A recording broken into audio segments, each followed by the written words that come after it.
Good morning. Well, good afternoon, I guess, huh? Good afternoon. We are members of the Young Workers Initiative Committee, member group.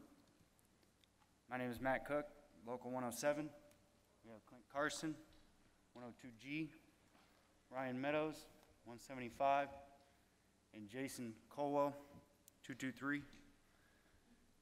And before we get started, I just wanted to extend a sincere thank you to President Lankford, Executive Vice President Van Sloten, Vice President John Duffy, Secretary Treasurer Mike Coleman, and the entire Executive Board of the UWUA for having us here today and for their continued devotion to promoting the involvement of our young workers in our union. Today we're here to discuss the member-to-member program and how our young workers are utilizing it to promote the labor movement as well as participation in our local unions. I'm going to turn it over to Clint Carson, who's going to elaborate a little more. Thank you. Good afternoon.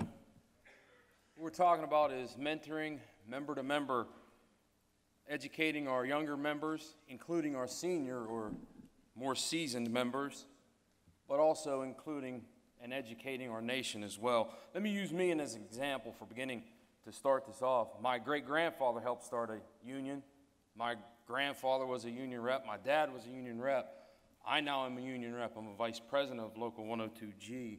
I got hired and went to union meetings, and men started mentoring me and teaching me things. Billy Sterner, who's here today, John Perota, and Bob Whalen. Education, this is what we must do to continue our way of life so our children's children can live what we talk about, the American dream.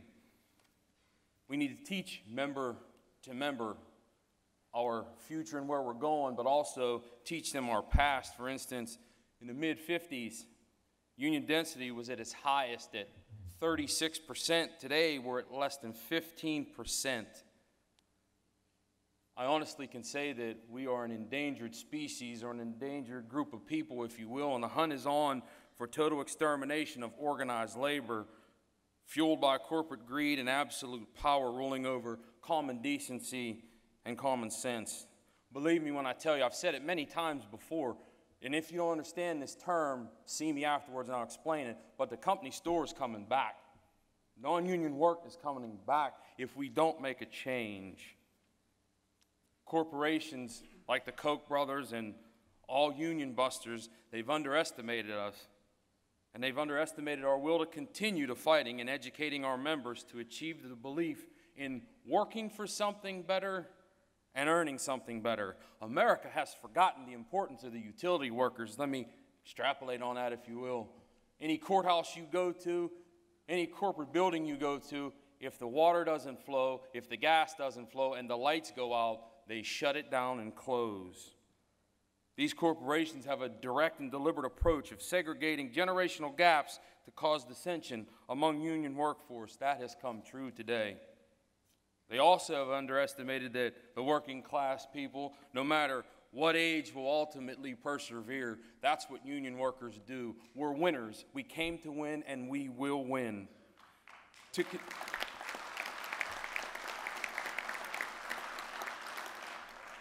To continue mentorship and educating our members and our country, we can use some tools. Think with me, please.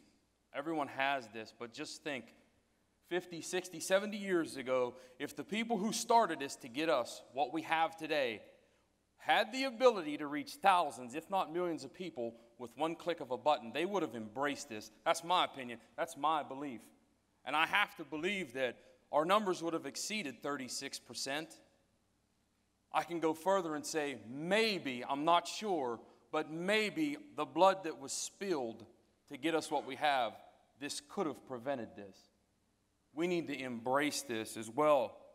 This technology is not going to replace the boots on the ground approach. It's not going to replace conversations between two people. But it's a tool we can use to engage the conversation of our member-to-member program. But we need everyone here to embrace this technology. Things are a little bit different now. You have younger workers coming in and younger members. They don't write letters and lick stamps anymore. They Facebook, they Twitter. These are things and tools we can use. So please remember that, once again, your younger members and new people, new faces, we don't do the same things as baby boomers do. Again, we do things just a little bit differently, just a little bit quicker. Please embrace this and spread this so we can help our membership further what we want. With that, I thank you, and God bless you. God bless utility workers. I'm going to hand this over to Jason, who will further take you through our member-to-member program. Thank you.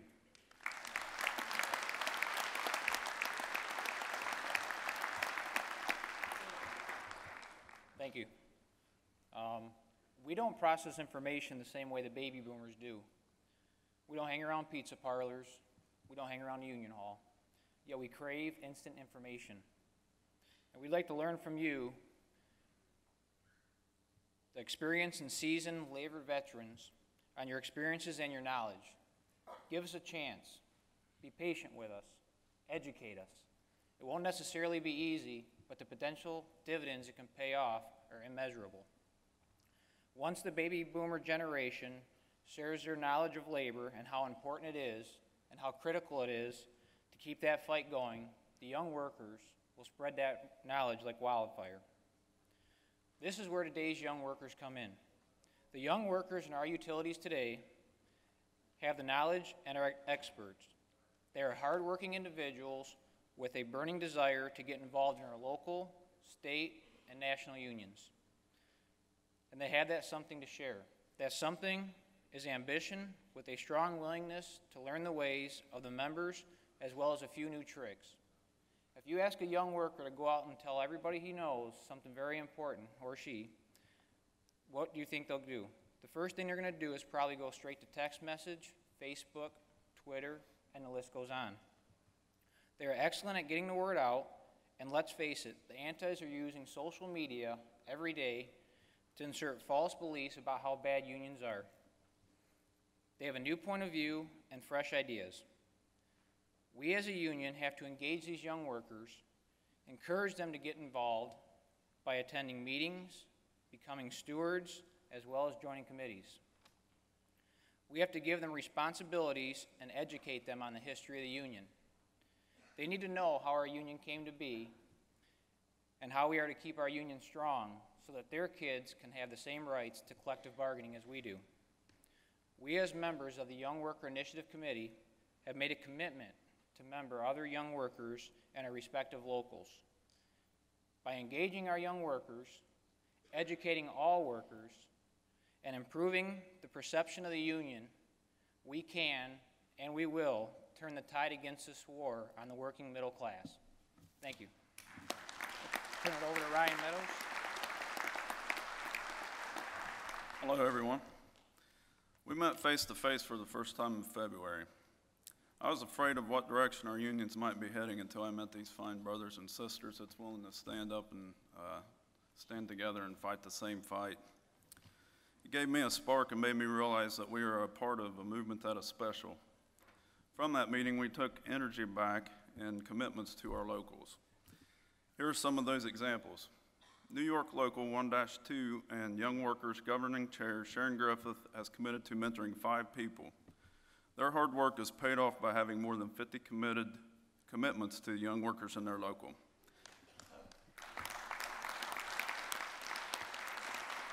In the picture, we have Naisha Hazard, GUW in gas construction, Gwendolyn Bonifacio, customer service rep, Raymond Muscat, mechanic and electrical ops, Daisy Rimache, customer field rep, Marcel Eliseche, GUW electrical ops, and Sharon Griffith, customer field rep. I, Ryan Meadows, in Local 175, Dayton, Ohio. I've been mentoring with Dustin Dickens, Travis Kitchen, and Zach Singler. We've been getting people involved raising money by picking who and what we raise money for, which has snowballed into a big thing.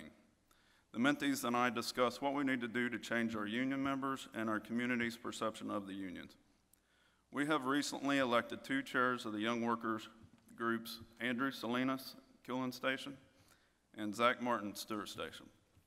We continue to work more in Young Workers group within different branches of our local. Northeastern Ohio, local G-555, and the Young Worker Political and Mobilization Chair and Union Rep, G-555, Paul Talbot. He has formed the Young Workers in his local. His president, Mike Coleman, called for the area elected reps to appoint at least 1 steward under 40 in each area. Paul named Aaron Conant and Tricia Pole as his stewards. They have developed the local's website, orientation of new members. They have sponsored a financial seminar teaching members how to maximize their collectively bargained benefits. They hosted pre-union meetings called Unhappy Hours, where leadership can listen and discuss issues that the young workers are having. As a byproduct, more than double the average attendance numbers at their monthly meetings. They have also started an annual food drive. Grand Rapids, Michigan, Local 107's Matt Koch has formed their Young Workers in his local. They started action like food drives and clothing drives. They cleaned up yards in their communities. They discuss the importance of changing the perception in their communities. Matt and his mentees are trying to organize a new member orientation to pass the importance of union membership and what they do for the membership, and answer questions of new employees have when working for a union for the first time.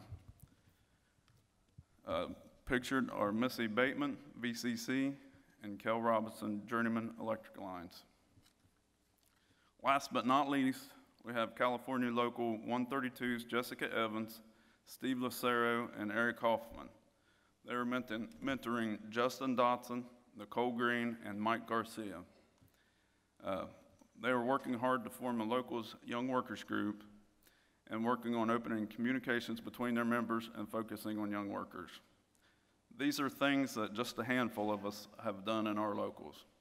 And I'm going to pass it back to Matt.